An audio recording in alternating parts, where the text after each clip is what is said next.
Mr. Ngiam Chiang Meng, Chairman of MediaCorp, Ms. Tam Lok Keng, the CEO, distinguished guests and ladies and gentlemen. I'm very happy to join you tonight to celebrate Channel News Asia's, or CNA's, 20th anniversary. As Chiang Meng reminded you just now, I was here for the launch of CNA International. What he means is, very politely, I was almost there at the beginning of CNA 2.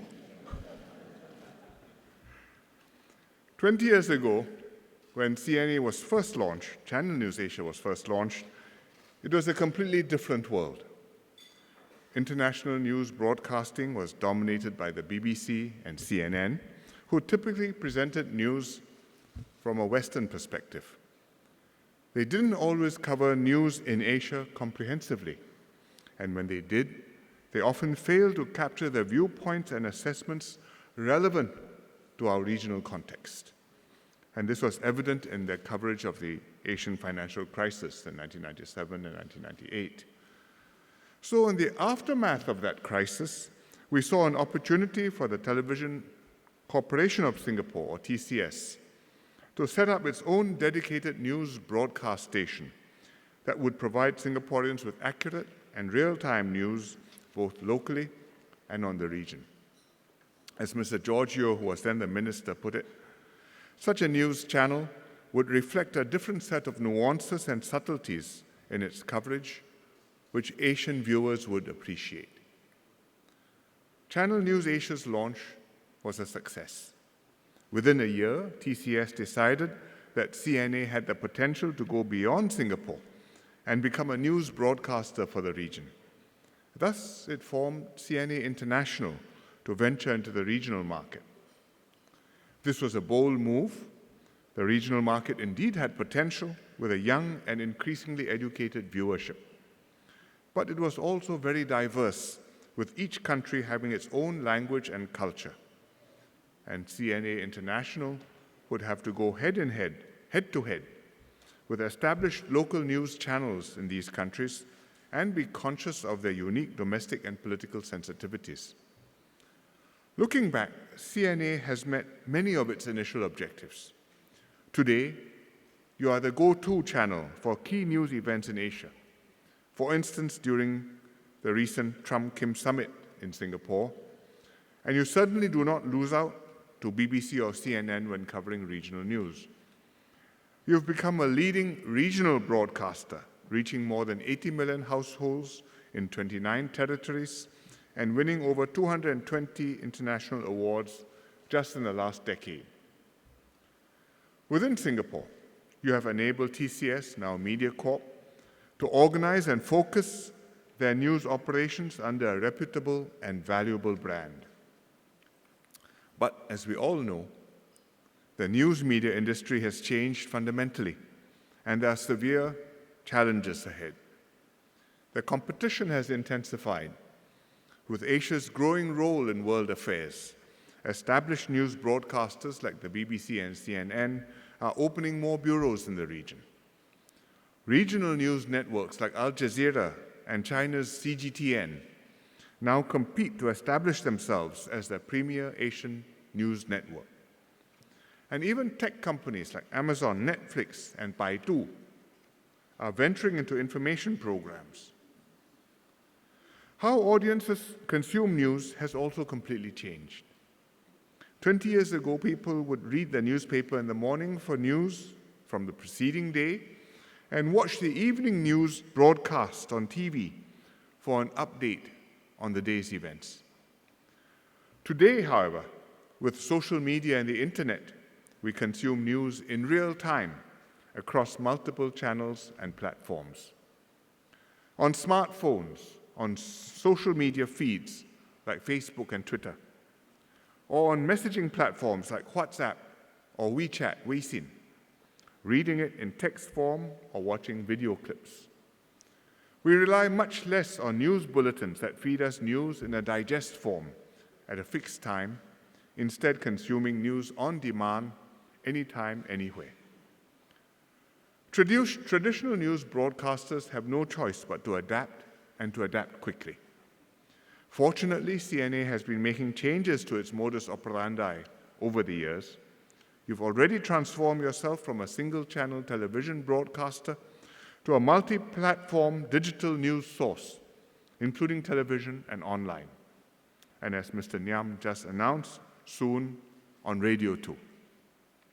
You've experimented with video, podcasts, interactive graphics, augmented reality, and even used drones to capture live footage to engage viewers and enhance your storytelling. You've also branched out your offerings to produce original content, including current affairs programs like the New Silk Road and Wild City, which have won international awards. CNA's transformation is not a moment too soon, as the media landscape has become a far more cacophonous space. CNA is today one voice amongst many. It's much harder for you to hold your audience's attention. You have to fight to get your voice through. At the same time, your audience has a harder task to filter out the noise and sieve out facts from the ocean of hearsay, propaganda, and fake news. But it's precisely in this new environment that trusted news sources like CNA are more important than ever. Viewers, readers, and listeners need to know where they can get reliable and factual news. They know that you have researched and verified your stories and organized and presented them as objectively as possible. They look to your brand and track record and trust you to help them make sense of how and why things are happening in order to form a coherent and accurate view of the world and make their own well-informed judgments and decisions. Today, there's no shortage of people or groups who conduct coordinated campaigns to produce fake news to misinform and mislead, whether for financial gain or to sow social discord or even to radicalize people.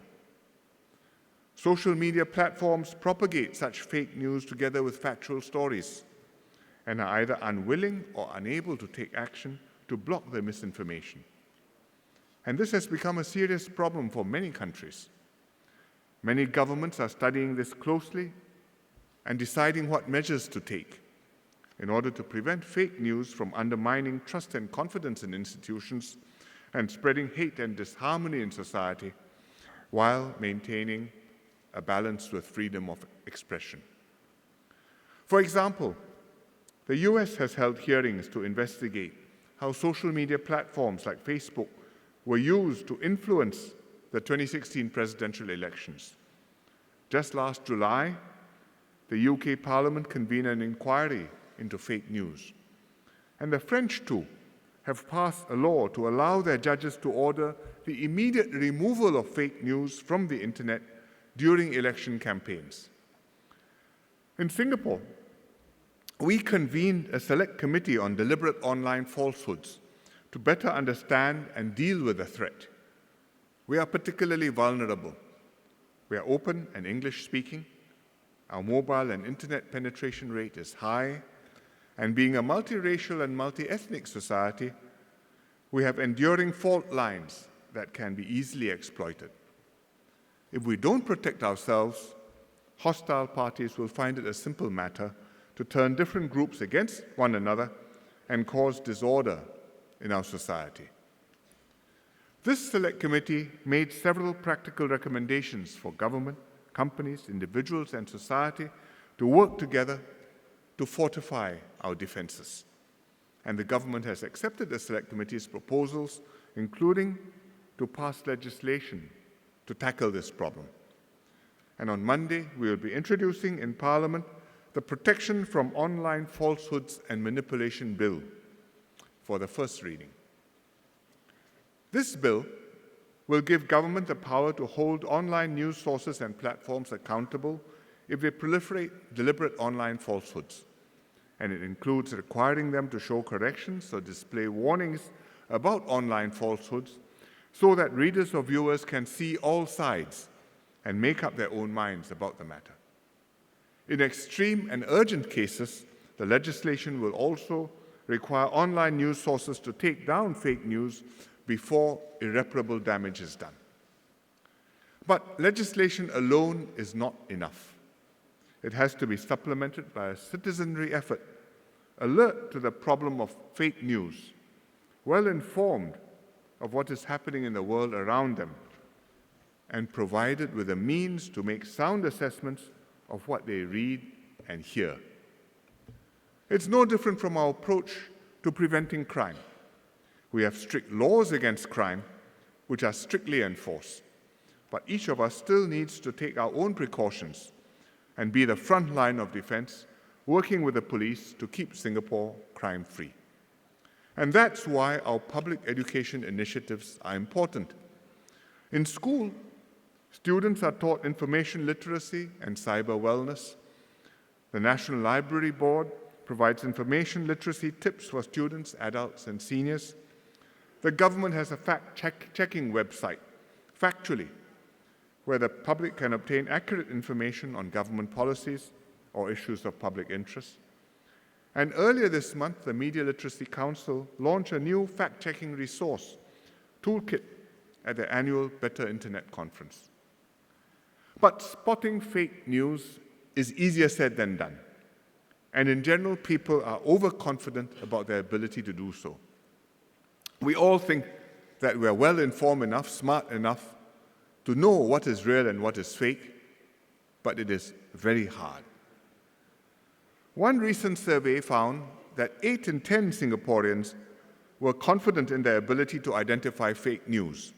But when they were put to the test and shown 10 news headlines, 9 in 10 of them wrongly identified a fake news headline as being true. And this is not surprising because fake news is not always obviously absurd. And even the most intelligent and well-trained of people can fall victim unless they have specific knowledge about the matter. Because the whole intent of fake news is to deceive you and to make you believe something that is plausible, but in fact is false.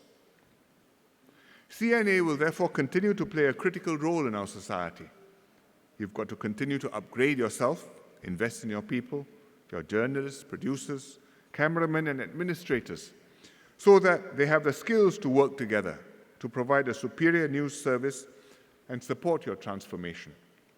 You have to build new capabilities, recruit talented professionals with new skill sets like data analysts who can help you better understand your audience's preferences and interests.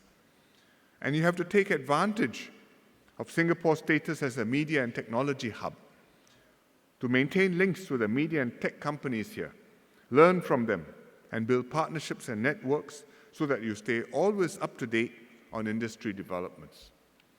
We can be certain that fresh forms of new media, many not yet invented, will regularly emerge and force you to change the way you work. And you must be quick to spot them, to respond to them, and if possible, to use them to reach audiences, old and new. The government, as one of your key partners, will work hand in hand with you.